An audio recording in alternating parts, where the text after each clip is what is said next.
Dans quelques minutes, Karine Châtaignier, qui est médium, qui travaille dans le cercle Spirit Allan Kardec et qui est spécialiste en art médiumnique, va venir nous rejoindre dans Les Aventuriers de l'étrange sur Sud Radio pour nous faire découvrir ce monde des artistes médiumniques. Les Aventuriers de l'étrange sur Sud Radio.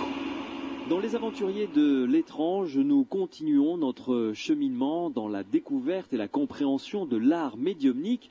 Tout à l'heure, nous en avons discuté avec Madame Caillot-Bourgoin, qui est la responsable du musée Fernand Desmoulins, qui nous a fait découvrir un aspect de cet art médiumnique à travers l'œuvre de Fernand Desmoulins. Mais là, maintenant, nous allons embrasser le tableau, puisqu'on parle d'art, d'une manière un peu plus globale et générale, avec Karine Châtaignier. Bonsoir. Bonsoir. Merci d'être avec nous. Alors vous êtes spirit, vous êtes également médium et vous êtes une spécialiste en art médiumnique. Donc vous allez nous servir de guide pour nous faire comprendre un petit peu ce qu'est l'art médiumnique. Mais d'abord, une première question pour bien comprendre. Être médium, cela signifie quoi ? Alors, être médium, dans sa définition première, signifie être intermédiaire entre deux mondes. Oui. En l'occurrence, entre le monde incarné et le monde désincarné. Alors, la médiumnité est un vaste sujet, parce que à l'intérieur de cette même médiumnité, il va en effet se situer des artistes médiums qui vont donc être les intermédiaires entre les pensées artistiques de l'au-delà et qui vont se servir de cet instrument, de cet homme, dit médium, afin de créer leurs œuvres. D'accord.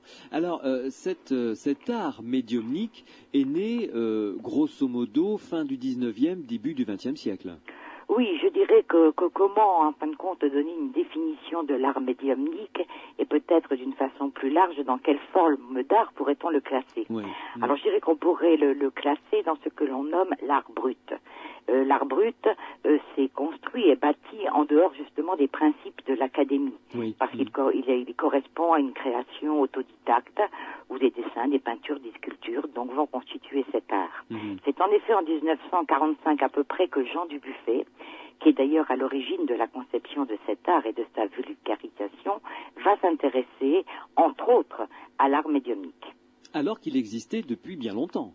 Il existe bien entendu, j'allais dire, pourquoi pas depuis l'aube de l'humanité. Est-ce que certains dessins, notamment dans le sud-ouest avec les grottes de Lascaux, ne sont pas pour certains d'entre eux au-delà d'une représentation de l'environnement, pour certains d'origine spirituelle. Pourquoi pas, oui. Oui, pourquoi pas, c'est vrai. Pourquoi pas, oui. Et alors, il faut bien comprendre, parce que maintenant on a du mal à s'en rendre compte, mais à la fin du 19e et au début du 20e siècle, en France et en Europe en règle générale, le spiritisme était très très présent et était très puissant, si j'ose dire. Tout à fait. Tout à fait. Hein, il y avait même une mutuelle spirit, je crois. Oui. Il y avait plusieurs journaux. Enfin, c'était quelque chose de très présent dans la vie quotidienne. Je pense qu'à cette époque, il a été représenté par des hommes et femmes éminents. Et que ensuite, il y a eu bien entendu également le problème, j'allais dire malheureux, des guerres, qui ont fait que ça crée une certaine mouvance. Et ensuite, peut-être des problèmes de société qui ont fait qu'après la mort des précurseurs tels Allan Kardec, que tel Gabriel Delanne ou Léon Denis, il a été plus ou moins récupéré, je dirais, à des fins peut-être plus personnelles que dans l'éthique qu'avait su donner et impulser Allan Kardec et d'autres. Et alors, je voulais poser la question à Madame Caillot-Bourgoin concernant Fernand Desmoulins, mais je la réserve à vous. À cette époque, donc je parle toujours de fin du 19e, début 21e siècle. Après, on arrivera dans le temps, là on s'intéresse aux racines un petit peu, parce qu'il existe encore des artistes médiumniques actuellement. Actuellement, de façon contemporaine, bien entendu. Voilà. Alors, à cette époque-là, donc au tout début, est-ce que ce type d'artistes, les artistes médiumniques, étaient courants d'abord, et est-ce qu'ils étaient bien vus par le milieu artistique, ou comment étaient-ils vus par le milieu artistique ? Je pense qu'à l'époque, ils étaient peut-être mieux vus. Actuellement, quoiqu'aujourd'hui, les portes commencent à s'ouvrir.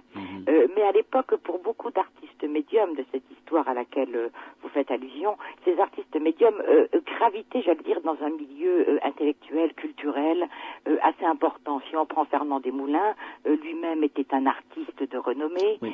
Si on prend Victorien Sardou, il s'est quand même fait connaître d'une façon, j'allais dire, avec grande notoriété. Alors, on va après trouver des gens plus humbles, comme Augustin Le Sage, mais qui malgré tout ont été fort bien reconnus par tout l'environnement. Oui, donc ils avaient une véritable reconnaissance. Ils pouvaient vivre de leur art médiumnique. Peut-être pas au début, enfin surtout pour Augustin Le Sage qui était mineur, mais il a fini par en vivre parce qu'il y a quand même consacré 40 ans de sa vie. On parlera de la vie d'Augustin Le Sage, qui est un personnage absolument fascinant. On y consacrera une large partie de cette émission parce que lui a eu un parcours, vous l'avez dit, mineur, qui n'avait jamais appris à dessiner et qui a réalisé des choses absolument fascinantes concernant même l'Égypte antique. Oui, puisqu'on termine en effet, il termine un petit peu sa carrière avec une fresque qui s'appelle, je crois, la fresque des moissons, ou la fresque de Ménard, et qui donne justement, qui apporte un élément de preuve quant à la source de ses productions. Ah oui, c'est fascinant. Revenons sur la définition d'artiste médiumnique. Comment, je veux dire, on est dans l'atelier d'un artiste médiumnique. Il travaille de quelle manière ?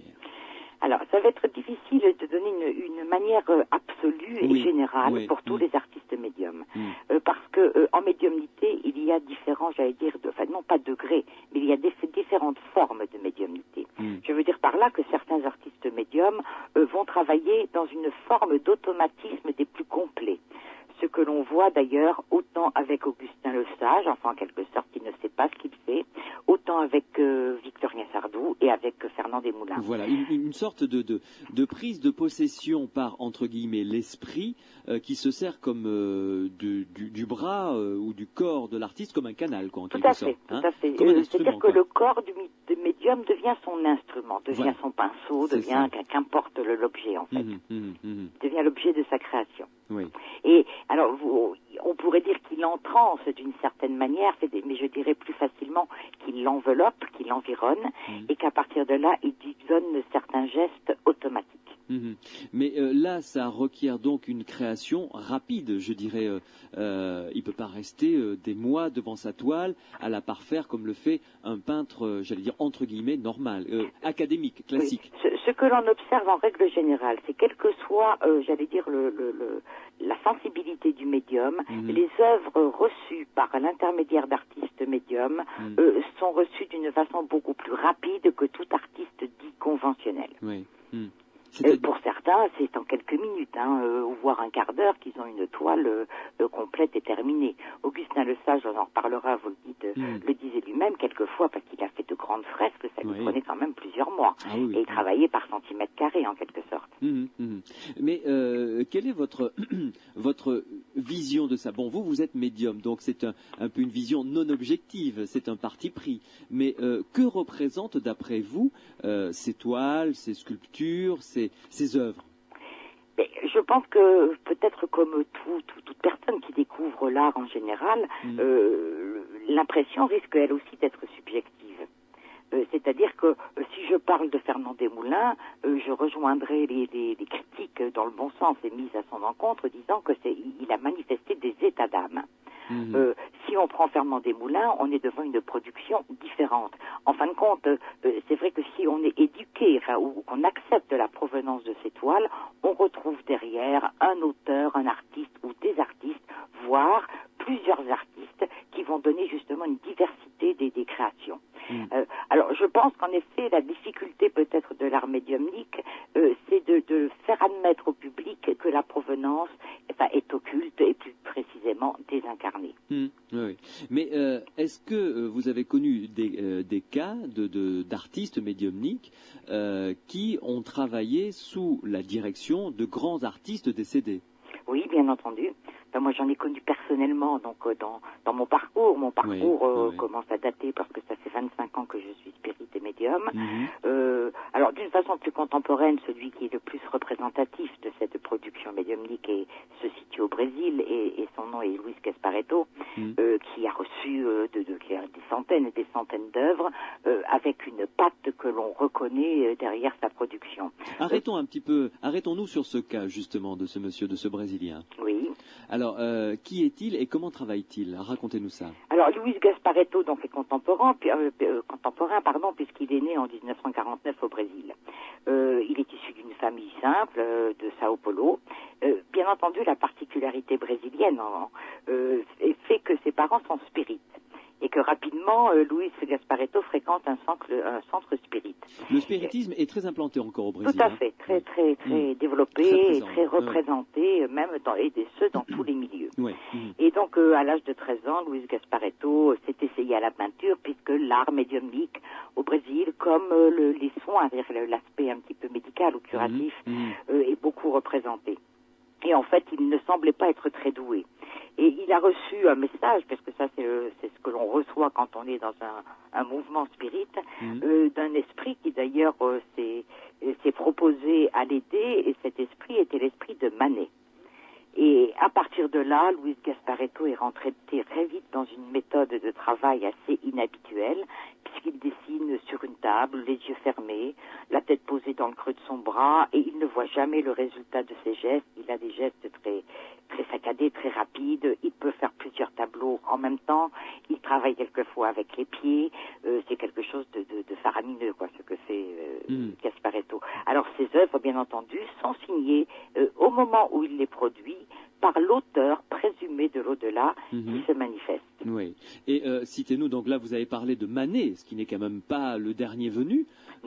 D'autres artistes prestigieux. Tout à fait, Degas, Van Gogh, Goya, Matisse, Gauguin, donc ce sont parmi les plus illustrement connus, chez nous. D'ailleurs, Luis Gasparetto disait lui-même qu'au Brésil, il y avait peut-être pas à cette époque, il y a quelques années, une vingtaine d'années, l'élargissement de la culture, et lui dit tout humblement qu'au début, il ne connaissait pas ces peintres. Et qu'il a fallu après qu'il ait une démarche culturelle pour s'apercevoir qu'il recevait des peintres qui avaient une très grande notoriété en France notamment. Donc au départ, quand il faisait ses toiles, il ne savait pas de qui il s'agissait en fait. Pas du tout, au tout début, parce que maintenant il doit avoir 50 ans passés, Monsieur Gasparetto, donc il a commencé à l'âge de 15 ans, au tout début, parce que depuis, d'ailleurs c'est un homme qui n'est pas artiste médium uniquement, il est psychologue, je crois, au Brésil, et toute la production qu'il reçoit est donnée à des associations diverses, ce qui est nombreux au Brésil. Mais alors, dites-moi, parce que là, je sens poindre la question parmi ceux et celles qui nous écoutent, évidemment, quand ils entendent des noms comme Van Gogh, Manet, Monet, Matisse, Gauguin, c'est quand même des toiles, des artistes dont on connaît le travail, dont on connaît la patte. Il y a des spécialistes mondiaux des œuvres de ces artistes prestigieux. J'imagine que ces tableaux leur ont été présentés pour au moins avoir un avis. Oui, Luis Gasparetto laisse un petit peu pantois le monde de la critique de l'art, parce que il est reconnu quand même, surtout avec la rapidité, la dextérité de l'artiste intermédiaire, il est reconnu derrière chaque œuvre, en effet, la patte de l'artiste. Maintenant, de là à affirmer j'allais dire, pour ce monde de la critique dans ce domaine comme dans un autre, affirmer, nous sommes en face d'une médiumnité artistique, je pense que... Là, c'est autre chose. C'est autre chose. Oui, tout à fait. Mais il y a déjà une interpellation très forte où il n'y a pas de réponse, c'est-à-dire qu'il n'y a pas une négation ni une affirmation notoire. Oui. Et donc, Luis Gasparetto a pu produire des Van Gogh sous la houlette de Vincent Van Gogh. Tout à fait, oui. Ça, c'est surprenant. Tout à fait. Il a l'audace, au même titre que d'autres artistes, d'affirmer cela. Ah oui, effectivement, ça c'est absolument hallucinant, je vous l'accorde. Nous allons faire une première pause, Karine Châtaignier, dans Les Aventuriers de l'étrange sur Sud Radio, et on se retrouve pour parler d'un autre artiste, parce que j'ai dit qu'on allait l'évoquer, Augustin Lesage. Donc là, du coup, on va revenir, j'allais dire, dans l'histoire, on va redescendre le curseur historique aux alentours des années, la même période que Fernand Desmoulins. 1900 à peu près. Voilà, c'est ça, début du 1925, après que ses œuvres sont exposées. Oui, tout à fait. Et là, vous allez nous faire découvrir le parcours absolument extraordinaire de ce mineur qui est devenu un artiste très, très, très intéressant. À tout de suite. À tout de suite. Les Aventuriers de l'étrange sur Sud Radio. Nous sommes en compagnie de Karine Châtaignier, qui est spirit et médium, et spécialiste en art médiumnique. Nous sommes donc sur Sud Radio dans Les Aventuriers de l'étrange avec elle, qui nous sert de guide pour nous faire un petit peu comprendre ce en quoi consiste l'art médiumnique et nous faire comprendre ceux qui le font également, puisque l'art médiumnique existe encore à notre période contemporaine et est loin d'être mort. D'ailleurs, Louise Gasparetto, dont nous a parlé notre invité il y a quelques minutes à peine, en est une preuve tout à fait extraordinaire. Karine Châtaignier, je vous ai demandé de nous garder sous le coup de la vie d'Augustin Le Sage, qui est un personnage, qui a été un personnage tout à fait fascinant, qui est mort.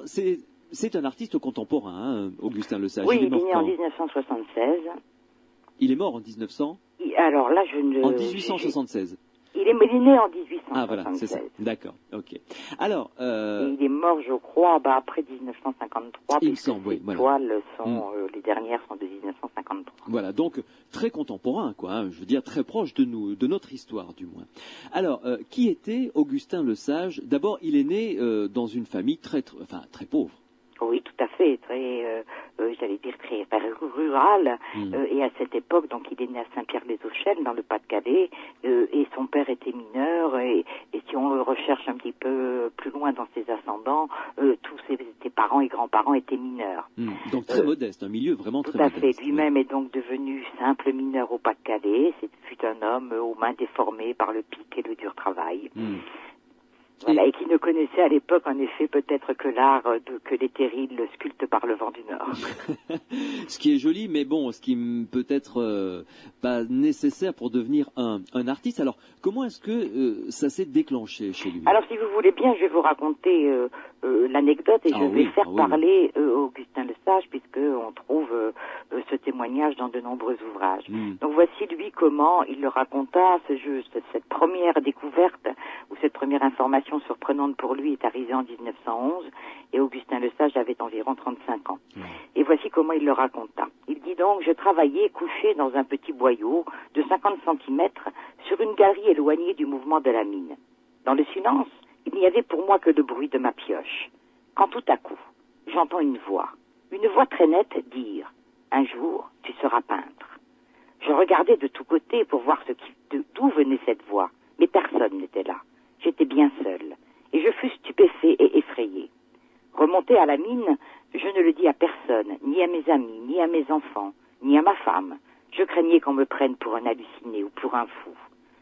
Les jours s'écoulèrent, et toujours dans la mine, il entendit à nouveau cette voix.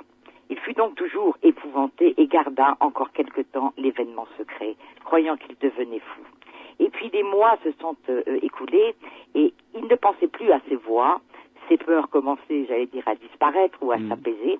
Lorsqu'un jour, en rencontrant avec des amis, quelqu'un lui dit savez-vous, nous sommes en plein dans l'ère du spiritisme qui était, comme on le disait tout à l'heure, dans sa période de gloire, entre guillemets. Tout à fait. Et donc, Augustin Le Sage, avec des amis, ses amis lui disent savez-vous qu'il paraît qu'il y a des esprits et qu'on peut communiquer avec eux, et que cela s'appelle le spiritisme. Donc voilà une révélation qui a bouleversé Augustin Le Sage et qui a établi le rapport avec ces voix. Cette voix qu'il avait entendue dans ces boyaux-là. Et ses amis venaient de lire certains ouvrages, notamment de Léon Denis, qui s'appelle Après la mort. Et suite à ça, Augustin Le Sage, avec son épouse et avec un couple d'amis, ont commencé à s'expérimenter à ce qui était en vogue à l'époque, c'est-à-dire le guéridon. Donc ils ont fait une séance de table tournante en essayant de chercher en effet comment ça se fait, quel sérieux, quel crédit il faut apporter, comment on se comporte. Et la table s'est rapidement mue en quelque sorte, se dirigeant notamment vers Augustin Le Sage en frappant plusieurs coups. Et c'est par ce premier pied, cette première expérience, que le message qui lui a été donné est le suivant, que je peux vous lire d'ailleurs. Aujourd'hui, nous sommes heureux de nous communiquer à vous. Les voix que tu as entendues sont une réalité, car un jour, tu seras peintre.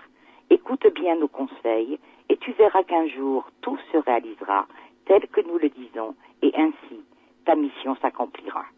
C'est donc à partir de ce message, de ce premier message, que les choses se sont accélérées pour Augustin Le Sage, qu'il a commencé d'ailleurs par des dessins, et que toujours en continuant quelques séances spirites, d'ailleurs il en faisait même très régulièrement à cette époque, les esprit ou un esprit est venu lui dire d'ailleurs qu'il n'était plus question de dessin, mais qu'il était question de peinture. Alors c'est vrai qu'il est à noter que Augustin Lesage n'avait jamais touché, voire même vu d'exposition de peinture. Il était très loin de cet art. De ce monde-là, oui, ça lui était totalement étranger. Totalement étranger, totalement, oui. Et en fait, les esprits lui disent d'aller chercher le matériel, et Augustin Lesage raconte avec beaucoup d'humilité, et en même temps, j'allais dire non pas avec ironie, mais avec, ça fait sourire, parce qu'il est un petit peu gauche en se présentant chez le vendeur en disant, il savait ce qu'il lui fallait du blanc d'argent, du vert véronèse, des pinceaux numéro 1 ou 2, et pour lui c'était un langage qui ne lui parlait pas du tout. Ah, il parlait chinois, là, c'était complètement... Tout à fait. Oui. Et il est donc allé chez un monsieur dont d'ailleurs il avait eu le nom par la séance spirit, qui à l'époque s'appelait Monsieur Porridge.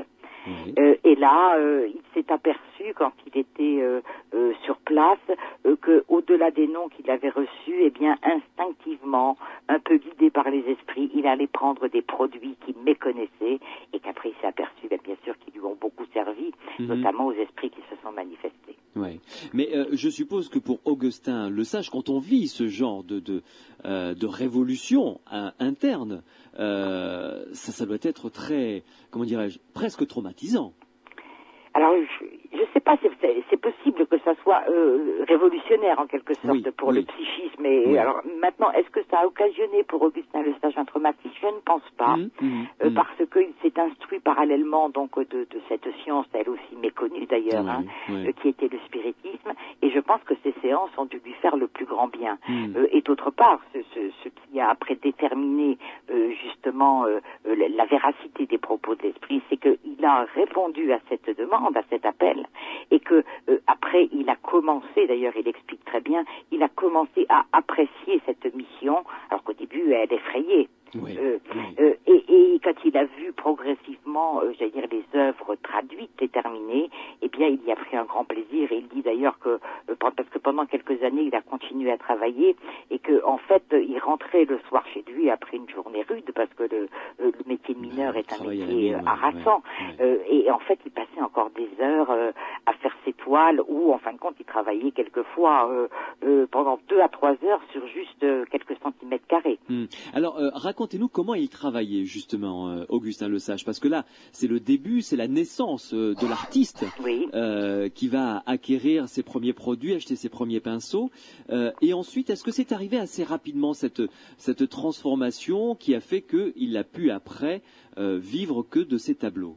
Oui, c'est arrivé assez rapidement. Peut-être pas le fait qu'il en vive, parce qu'après il fallait qu'il en ait fait un certain nombre avant de pouvoir les exposer, mais il a produit très vite. Et comme je vous le disais tout à l'instant, il peignait chaque jour en sortant de la mine, et il explique qu'il ne savait pas par avance ce qu'il allait produire. À aucun moment il n'a eu une vision du tableau terminé, il ne connaissait pas les couleurs qu'il allait prendre, cela se faisait dans une forme d'automatisme ou d'inconscience, donc il n'avait aucune idée, et il n'avait pas de vision d'ensemble de l'exécution de ce travail. Et il dit qu'il sent peut-être d'une façon omniprésente justement ses guides au pluriel, qui lui font comprendre qu'il ne faut pas qu'il cherche à comprendre ce qu'il fait, et qu'il faut qu'il s'abandonne à leur impulsion. Donc il trace les figures, il dit simplement: je trace les figures qu'ils me font tracer, je prends les tubes de couleurs qu'ils me font prendre, je fais les mélanges qu'ils me font faire, sans savoir quelle teinte va se produire. C'est sûr qu'il n'avait aucune notion de colorimétrie, quelle qu'elle soit. Et c'était donc même au hasard qu'il prenait des pinceaux, et même mes yeux, je le cite à nouveau, vont où il faut, indépendamment de moi. C'est incroyable, je le sais, mais c'est ainsi, et je suis à la disposition de mes guides comme un enfant. C'est très étonnant quand même comme parcours. Très étonnant. Oui, et en même temps, c'est étonnant parce que ce n'est pas coutumier. Mais je pense que pour celui qui le vit, c'est une expérience grande. Mais alors, dites-moi, quel est maintenant, parlons des œuvres, du style d'Augustin Lesage, parce que c'est très particulier. Oui, le style est très particulier, parce que ce sont des fresques, on aurait tendance à faire une comparaison avec des fresques égyptiennes, avec des bas-reliefs. Tout à fait. Donc c'est un petit peu tout ça qui est traduit. Alors maintenant, l'auteur, oui, j'allais dire l'auteur de ces productions, il n'a jamais été trop cité, enfin à ma connaissance, dans les œuvres d'Augustin Lesage, outre peut-être la dernière, cette toile intitulée La moisson égyptienne. Et lorsqu'il avait produit cette toile, ses guides, donc les esprits, lui avaient révélé en effet qu'il retrouverait la fresque de cette époque égyptienne lors d'un voyage qu'il effectuerait en Égypte. Oui, ça on en parlera tout à l'heure. Gardons le suspense parce que c'est vraiment, j'allais dire, la cerise sur le gâteau. Tout à fait, ça se termine par peut-être un feu d'artifice. Un feu d'artifice, complètement, complètement. Mais alors, le style était très détaillé, très... Ah oui, très minutieux, très détaillé, j'allais dire peut-être un style qu'on appellerait aujourd'hui en peinture du pointillisme. Oui. Et ces fresques représentaient quoi? Ces toiles représentaient quoi? Comment vous dire ce qu'elles représentaient, les toiles d'Augustin Lesage? Parce que je sais même pas s'il y donnait des titres. Donc là, C'était figuratif, mais en même temps, il y avait un aspect... Oui, il y avait un aspect quand même assez... j'allais dire assez figuratif, mais en même temps abstrait. Voilà. Je donnerais un caractère abstrait. Oui. Mais des toiles assez grandes d'ailleurs. Oui, qui faisaient d'ailleurs quelquefois plus de 3 mètres sur 3. Oui. Je me souviens que dans ce qu'il raconte, il avait été impressionné parce que ce sont toujours les esprits qui lui demandaient de prendre des toiles de telle mesure, de telle des châssis de telle dimension. Et il y en avait une parce qu'il devait avoir, j'allais dire, un appartement pas très grand, et ça avait pris tout un pan de mur de sa chambre, et il était effrayé en un premier temps quand il a vu cette grandeur, en se disant mais qu'est-ce que je vais faire là-dessus? Et en fait, au fil des semaines, des jours, des heures et des mois, le travail devenait précis et il en sortait quelque chose de coloré. C'était surtout la couleur, moi, qui m'interpelle dans cette production, comme dans d'autres.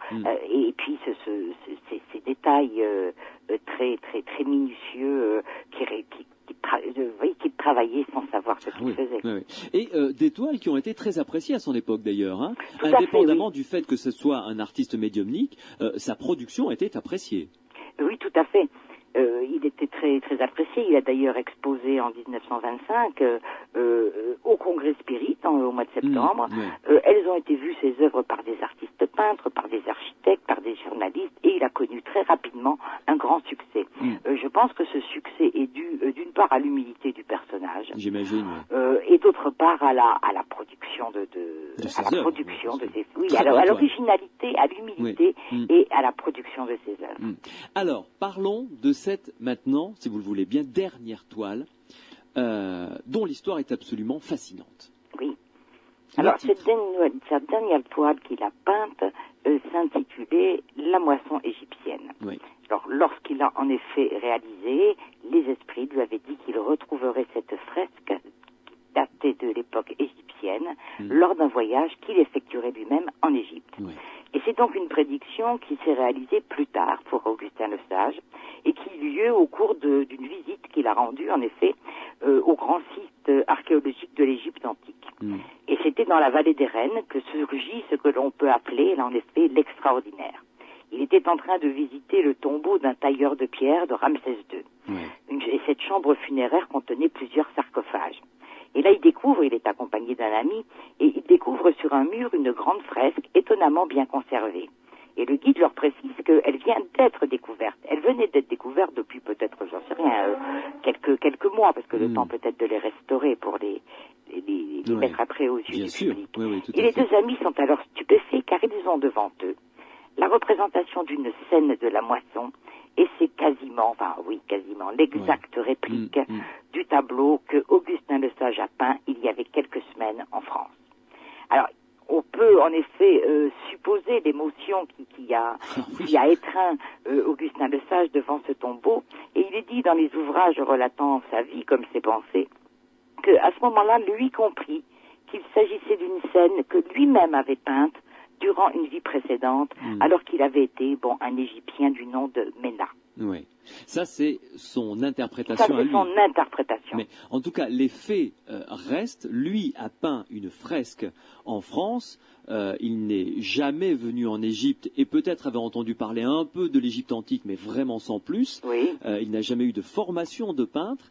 Et là, il peint une fresque dont il entend, on lui dit, ses voix, ses guides lui disent, tu la verras en Égypte. Il va en Égypte et il tombe sur cette même fresque. Il tombe sur cette même fresque où je ne sais pas si vous l'avez vu, je oui. suppose, on trouve des détails hallucinants. Ah oui, non, il y a une correspondance. Quand on les a tous les deux, enfin ces deux représentations de Visus, enfin, c'est hallucinant, les personnages, les animaux, les outils, c'est vraiment hallucinant. Oui, toutes les dispositions géométriques, enfin, je veux dire, on ne peut pas nier la correspondance de l'une à l'autre. Oui, d'autant plus que, on ne peut pas nier, en même temps, comme je le disais tout à l'heure, c'est un élément de preuve qu'il y a une force extérieure à Augustin Le Sage qui vient lui donner une reproduction. Alors cette force, où elle lui appartient, où elle vient d'ailleurs, mais il lui donne une reproduction de quelque chose qui existe déjà. Ça, c'est quand même fascinant. C'est vraiment quelque chose d'extraordinaire dans la vie de ce monsieur Augustin Le Sage. C'est vrai qu'il a laissé des traces justement pour ce parcours assez hors norme. Karine Châtaignier, une pause à nouveau, et on se retrouve dans quelques instants pour continuer à vous suivre avec grand plaisir sur ce chemin de découverte du milieu des médiums artistes ou artistes médiums. Ça fera l'objet d'ailleurs de la question pour commencer cette troisième séquence tout à l'heure avec vous sur Sud Radio dans les Aventuriers de l'étrange. À tout de suite. À tout de suite. Sud Radio, les Aventuriers de l'étrange. Nous continuons dans les Aventuriers de l'étrange ce soir sur Sud Radio à arpenter un domaine qui m'était totalement inconnu, je vous l'avoue, jusqu'à maintenant, l'art médiumnique, avec Karine Châtaignier, qui est spirit et médium, qui nous sert de guide. Nous avons parlé, Karine Châtaignier, tout à l'heure de Louis Gasparetto, qui vit à Sao Paulo, au Brésil, qui est un artiste contemporain, un artiste médium contemporain. Vous nous avez parlé de l'extraordinaire vie d'Augustin Le Sage, avec cette fresque qu'il a faite en France et qu'il a découverte ensuite dans un tombeau vieux de plusieurs milliers d'années en Égypte, dans la vallée des Reines. Histoire extraordinaire. Mais dites-moi, Karine Châtaignier, est-ce que quand on est médium, on peut devenir artiste ou il faut absolument être artiste et ensuite et être médium pour pouvoir produire? Alors, lorsqu'on est médium, enfin bon, pour ma part, je suis médium, mais je ne suis pas médium artiste. D'accord. Si tel était mon choix, je ne pourrais pas l'être parce que ça ne répond pas à ma disposition, j'allais dire, je ne sais pas si je peux dire physiologique ou spirituelle, mais ça doit être l'addition des deux. Donc les hommes ou femmes qui ont été et qui sont artistes médiums dans le passé comme aujourd'hui ont certainement une disposition, je vais ajouter, qui est peut-être une disposition résultant de leur vie antérieure. Il est possible qu'il y ait chez ces outils choisis par l'au-delà une possibilité parce qu'il y a quelque chose qui est en eux et que les esprits vont pouvoir exploiter. On peut citer dans ces cas-là Augustin Le Sage, tout en précisant, bon, c'est votre analyse à vous, bien entendu. Oui, c'est la sienne, plus précisément. Augustin Le Sage qui rentrerait dans le cadre de cette hypothèse, par exemple. Et voilà, il rentrerait. Alors maintenant, peut-on généraliser? Là, je ne l'affirmerai pas, parce que je n'ai pas suffisamment d'exemples venant étayer cette supposition. Oui, tout à fait. Un mot peut-être sur Victorien Sardou, dont on a parlé juste un petit peu au début, mais sur lequel on n'est pas revenu. Oui, parce que Victorien Sardou est peut-être, non pas un des premiers, mais lui, il était en pleine époque, j'allais dire, kardéciste. Parce qu'il a connu Allan Kardec, il était vraiment dans son environnement très proche. Il a fait des séances avec Allan Kardec. Nous sommes à peu près dans les années 8 Allan Kardec, puisque Victorien Sardou est né en 1831. Donc, dès l'âge de 26 ans, M. Sardou était un adepte du spiritisme, convaincu d'ailleurs, et il était médium. Et dans l'histoire du spiritisme, on découvre que Victorien Sardou a reçu des dessins médiumniques d'aspect fantastique. Ces dessins étaient exécutés à la plume ou à l'eau forte. Et contrairement à Fernand Desmoulins, parce que c'est peut-être un cas assez rare, Fernand Desmoulins, Victorien Sardou ne savait pas dessiner, tout comme Augustin Le Sage. Il ne savait pas du tout dessiner. Et lui, on parlait tout à l'heure avec Gasparetto de l'esprit de Manet qui s'était manifesté auprès de lui. Pour Victorien Sardou, c'est l'esprit de Bernard Palissy qu'il a invité à devenir médium dessinateur. À l'époque, il n'a fait que des dessins, il en a fait peu d'ailleurs. Je crois qu'il n'y en a que 4. Et il y a aussi une anecdote qui peut plaire au public, oui. qui est de Victorien Sardou, que je vais citer parce qu'il raconte ça avec beaucoup d'humour, parce qu'en effet, peut-être et sans doute que l'esprit qui est donc Bernard Palissy avait cet humour. Oui. Donc je cite Victorien Sardou et je le raconte. Vers 2 heures, je m'étais assis à mon bureau comme d'habitude, et j'avais étalé devant moi une feuille de papier à dessiner de dimension ordinaire. Mais au lieu de commencer, la plume, obéissant à une impulsion soudaine, traça brusquement une ligne oblique dans toute la longueur de la feuille. Intrigué, j'interrogeai Bernard Palissy par les procédés ordinaires. Je fais une parenthèse, les procédés ordinaires veulent dire que Victorien Sardou, s'essayait et faisait de l'écriture automatique. D'accord. Et il reçut cette réponse laconique de Bernard Palissy qui lui dit « papier trop petit ». Sur la remarque de Victorien Sardou qu'il ne possédait pas de papier plus grand, l'esprit lui dit « va en acheter ». Victorien Sardou proteste alors et dit qu'il pleut. Et donc il y a tout un dialogue qu'on ne perçoit pas mais qui existe. Donc il proteste en disant qu'il pleut et que son papetier habituel demeure loin du quai Saint-Michel où il habitait alors.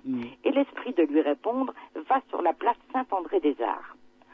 Victorien Sardou... Qui était plus proche, j'imagine. Oui, et puis un endroit où Victorien Sardou ne savait pas qu'il pouvait trouver éventuellement ce dont il avait besoin.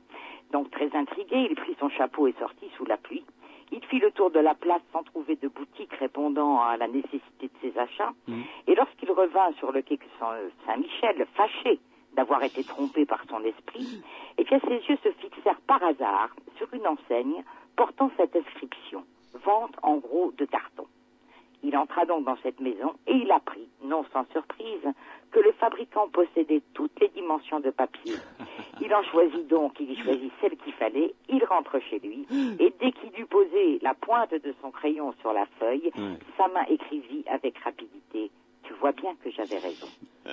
Voilà pour l'anecdote, c'est elle-même racontée par Victorien Sardou à l'intérieur de certaines revues. Oui, très très drôle. Et alors donc lui, c'est vraiment un cas de médium qui n'était absolument pas dessinateur au départ.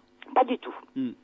Pas du tout. Alors sa production, j'anticipe un peu votre question, puisque sa production était assez particulière. Elle représentait en règle générale des résidences spirituelles de Palissy, de Mozart, sur une planète qui s'appelait, ou dans une ville, qui s'appelait Julnius. Et une ville censée se trouver sur Jupiter. Donc là, nous sommes vraiment en pleine, science-fiction, imaginaire, en pleine fiction, pourrait-on dire. Donc le sujet, en effet, de ces dessins était la maison de Mozart sur la planète Jupiter. Mais ce dessin fut admiré comme un chef-d'œuvre. D'une part parce qu'il fut achevé en quelques minutes, avec la conscience absolue pour Victorien Sardou de ce qui allait se manifester. Et cette maison fantastique, image en fin de compte supposée de l'éternelle villa où l'auteur de la flûte enchantée passerait sa villégiature sur la planète Jupiter, elle est construite en croche et en double croche. Et quand on voit le détail de ce dessin, il est un fait que l'on constate que tous ces détails de la grille, enfin on voit dans le fond, tout est fait en croche, enfin tout est musical. Il ne manque que le son. Remarquable. Voilà. Ah oui, effectivement, remarquable. Très, très étonnant, effectivement. D'accord. Et les autres dessins, parce qu'il n'en a fait que 4. Hein, il n'en a fait que 4. Il y en a 4 répertoriés, toujours réalisés en peu de temps, toujours de manière automatique. Et on retrouve sur les autres des estampes de jardins enchanteurs, peuplés de créatures ailées, d'êtres un petit peu indifférenciés. Ouais. Et bien dessinés. Ah, très bien dessiné. Alors que Victorien Sardou ne savait pas dessiner. Ah non, il ne savait pas non plus.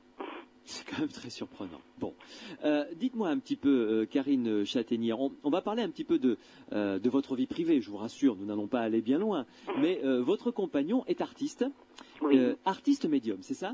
C'est ça, oui. Alors, dans quelle direction, enfin, avec quoi travaille-t-il, lui ? Peinture, alors, sculpture ? Mon mari est artiste médium et il le produit autant au niveau de la peinture qu'au niveau de la sculpture. Ouais. son parcours a commencé par la peinture, il a débouché sur la sculpture. Actuellement, c'est vrai qu'il passe plus de temps sur la sculpture, mais il est indifféremment l'un et l'autre dans la production émanant de l'autre-là. Et alors, justement, comment travaille-t-il? Puisque là, vous êtes au quotidien à ses côtés, donc vous êtes à même de nous expliquer le processus. Tout à fait. Voilà, je suis peut-être et sans doute le meilleur témoin. Ah bah oui. et je peux donc témoigner en son nom. Bon, déjà, cette aventure a commencé pour lui il y a à peu près 13 ans. Bon, là aussi, nous sommes dans la configuration d'une personne qui appartient à un groupe spirit et qui fait des séances de spiritisme. Et donc, la démarche est comme pour d'autres, mais même pour Fernand Desmoulins, puisque c'est suite à une séance de spiritisme avec Victorien Sardou, d'ailleurs. D'accord. Donc, on est dans le même schéma. Et l'esprit vient l'inviter à dessiner et à peindre. Et à cette époque, il y a 13 ans, mon ami fut plus que stupéfait, car bien que manuel, ça je lui accorde, mais il n'avait jamais envisagé l'art, quelle que soit sa forme, parce qu'il n'avait jamais peint, ni même eu envie de peindre. D'accord. Hein? Alors je l'ai vu donc commencer avec timidité, parce que à se mettre devant une toile blanche, en se demandant mais qu'est-ce qui allait bien pouvoir sortir. Et en effet, progressivement, enfin je pense qu'il a mis un peu plus de temps. Les raisons sont quelquefois psychologiques, on peut avoir des freins soi-même, hein, à ne pas se laisser aller. Bien et sûr, c'est aussi une disposition sur laquelle il faut travailler. Et puis, il a commencé, d'ailleurs, je crois qu'il a produit à peu près 600 ou 700 tableaux. Effectivement. Différents. Alors, là, c'est la particularité peut-être de mon ami, c'est que plusieurs artistes désincarnés se manifestent au travers de lui, si bien que nous allons avoir des styles totalement différents. Alors ensuite, il a abordé la sculpture, et là je pense qu'il a paniqué encore davantage, parce que se retrouver devant, il a commencé les premières avec un morceau de bois, il savait vraiment pas ce qui allait sortir.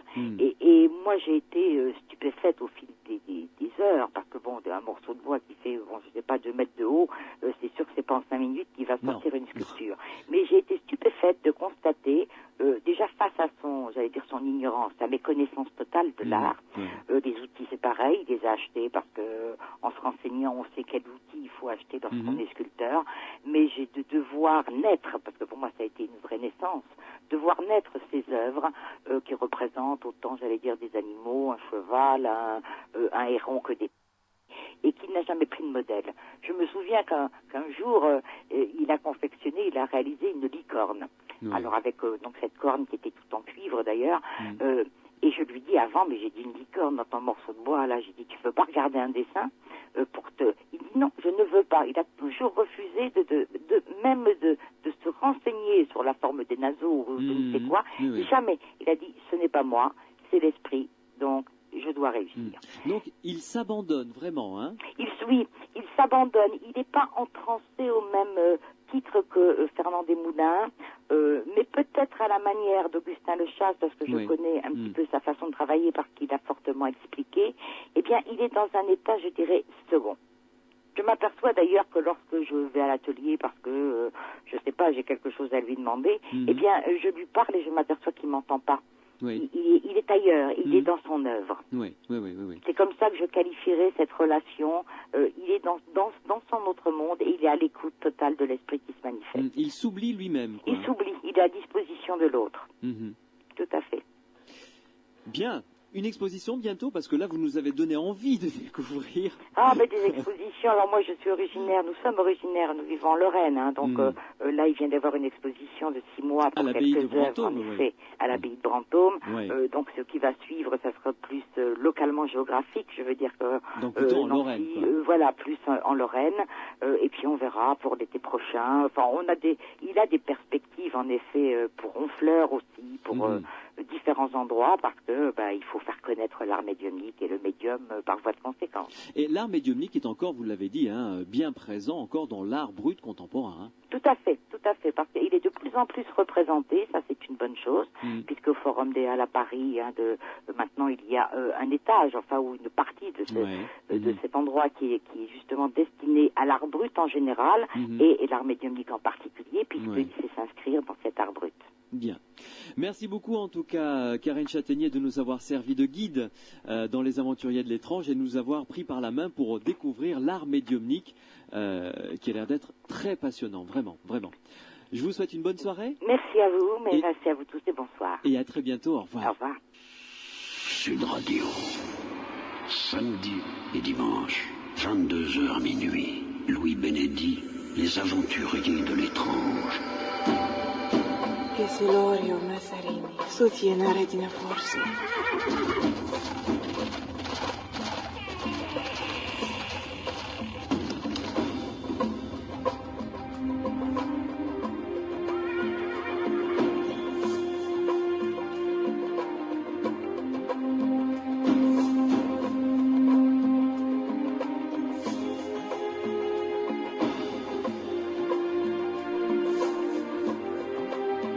C'est fini pour ce soir. Nous nous retrouverons bien entendu la semaine prochaine avec deux dossiers passionnants.